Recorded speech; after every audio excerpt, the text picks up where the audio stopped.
Bismillahirrahmanirrahim. Assalamualaikum warahmatullahi wabarakatuh. Hamdan wa syukranillah amma ba'du. Alhamdulillah, pada kesempatan kali ini saya telah membuat diagram alur tentang pendidikan kewarganegaraan. Sebelumnya perkenalkan, nama saya Nadia Salsabila dari kelas IATB, NIM 2008304068. Mata kuliah Pendidikan Kewarganegaraan. Dosen pengampu Bapak Faridul Fuad, MPD. Langsung saja kita ke bagian pertama, yaitu hakikat pendidikan kewarganegaraan dalam pengembangan kemampuan utuh, sarjana atau profesional.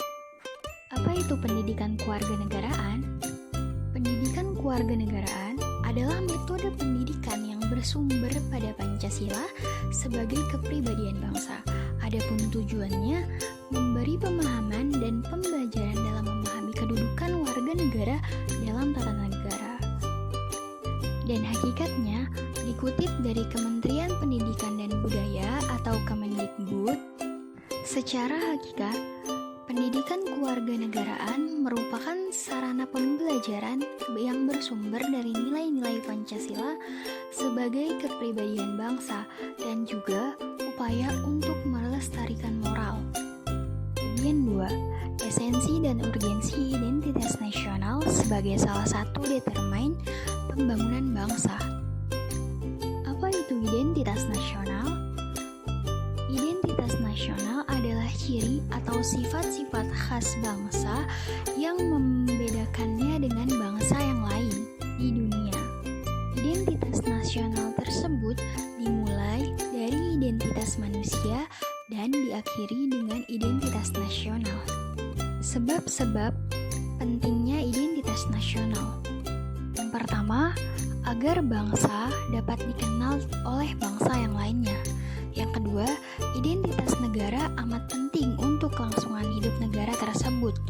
Identitas nasional penting bagi kewibawaan suatu negara dan bangsa. Dengan saling mengenal identitas, maka akan tumbuh rasa saling menghormati, saling mengerti.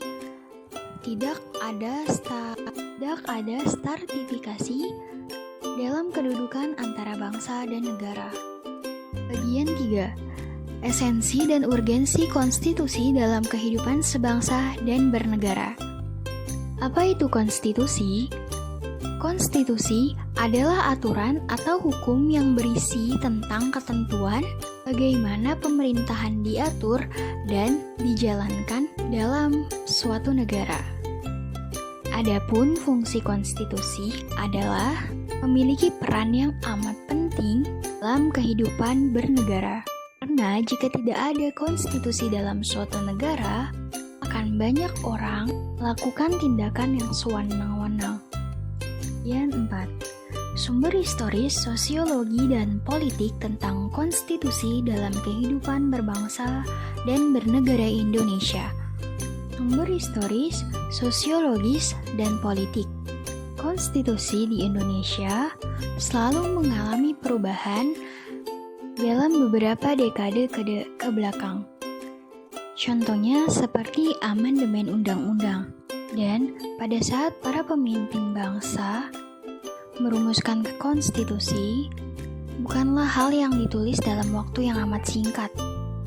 Kan butuh waktu dan kesungguhan untuk mendapatkan hasil yang diharapkan dan juga pemikiran keras tentunya. Bagian 5. Konsep dan urgensi harmoni kewajiban dan hak warga negara. Hak dan kewajiban merupakan suatu yang tidak dapat dipisahkan. Tentu, haruslah seimbang. Untuk mencapai keseimbangan antara hak dan kewajiban dengan cara mengetahui posisi sebagai warga negara, harus tahu hak dan kewajibannya. Esensi dan urgensi harmoni kewajiban dan hak negara dan warga negara yaitu agama, pendidikan dan kebudayaan, perekonomian dan kesejahteraan rakyat, dan pertahanan dan juga keamanan. Bagian 6. Sumber histori sosiologis politik tentang harmonis, kewajiban, dan hak negara dan warga negara Indonesia. Hak adalah suatu yang mutlak menjadi milik seseorang dan penggunaannya tergantung kepada orang itu sendiri. Sedangkan kewajiban adalah suatu yang harus dia lakukan dengan penuh rasa tanggung jawab menjadi seorang warga negara, yang berarti memiliki sebuah hak dan kewajiban yang harus dilakukan oleh setiap individunya. Sumber historis dan sosiologis politik tentang kewajiban dan hak negara dan warga negara.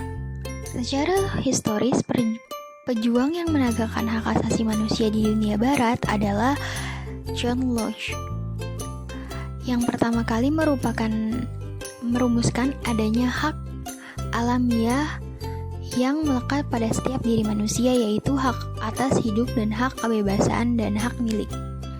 Secara sosiologis, menegakkan hak asasi manusia adalah adanya berbagai gejolak dalam masyarakat yang sangat memprihatinkan, yakni munculnya karakter buruk yang ditandai kondisi kehidupan sosial budaya kita yang berubah semakin drastis dan fantastis. Yang mendasari dinamika kewajiban dan hak negara dan warga negara Indonesia adalah proses dan hasil perubahan Undang-Undang Dasar NKRI 1945 yang terjadi pada era reformasi. Bagian 7. Demokrasi Pancasila. Nugroho Noto Susanto merumuskan bahwasanya demokrasi Pancasila adalah kegiatan yang dipimpin oleh hikmat, kebijaksanaan, dan permusyawaratan perwakilan yang berketuhanan Maha Esa, yang berkemanusiaan adil dan beradab, yang mempersatukan Indonesia, dan yang berkeadilan sosial bagi seluruh rakyat Indonesia. Dan 8. Implementasi demokrasi dari beberapa negara di dunia. Arti implementasi dari kegiatan yang dilakukan melalui perencanaan dan mengacu pada aturan tertentu untuk mencapai tujuan kegiatan tersebut.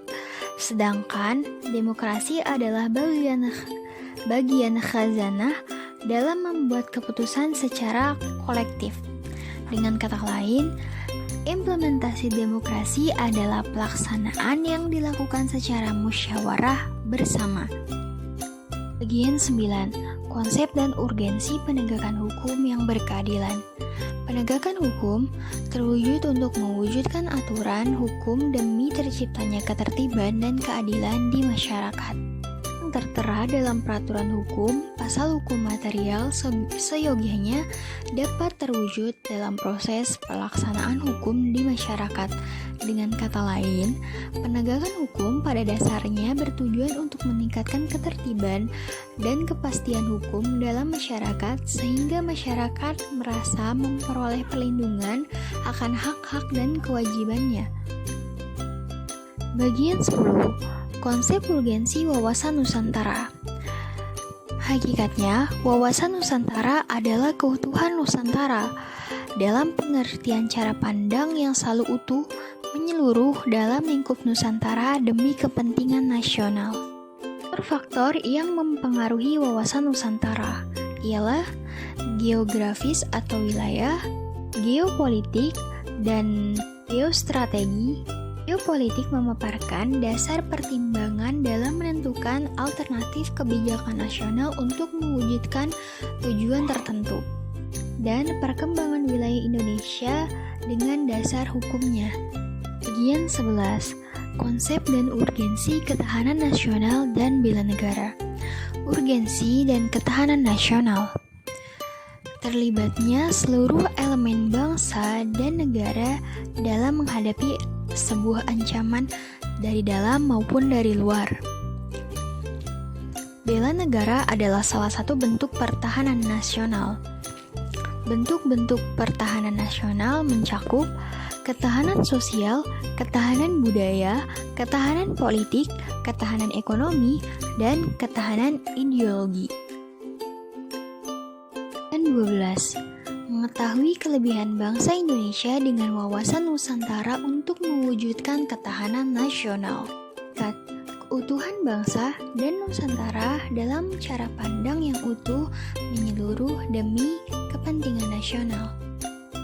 Asas terdiri atas kepentingan dan tujuan yang sama, keadilan, kerjasama, kejujuran, solidaritas, kesetiaan terhadap ikrar bersama demi terpeliharanya persatuan dan kesatuan. Arah dengan latar belakang budaya, kondisi, stelasi geografi, dan perkembangan lingkungan strategis, arah pandang meliputi dalam dan keluar. Tujuan ke dalam, mewujudkan kesejahteraan, ketentraman, dan keamanan bagi bangsa Indonesia. Tujuan keluar, berkaitan dengan lingkungan, yaitu ikut serta menyelenggarakan dan membina kesejahteraan dan perdamaian di seluruh dunia.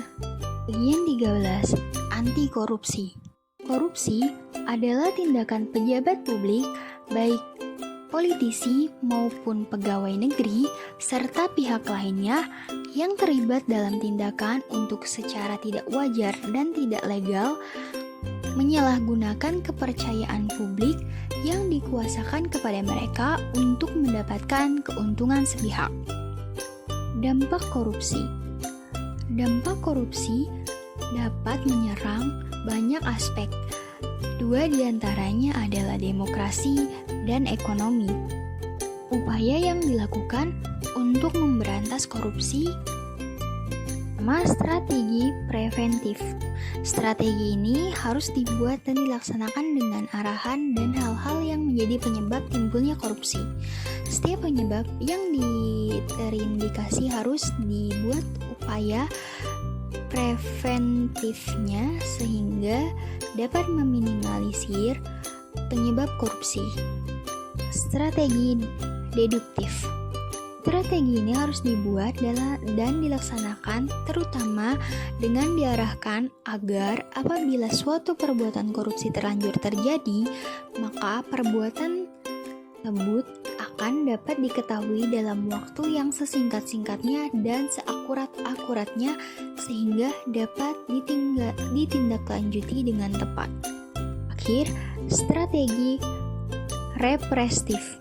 Strategi represif harus dibuat dan dilaksanakan terutama dengan diarahkan untuk memberikan sanksi hukuman yang setimpal secara cepat dan tepat kepada pihak-pihak yang terlibat dalam korupsi. Baik, saya rasa cukup sekian, kurang dan lebihnya mohon maaf.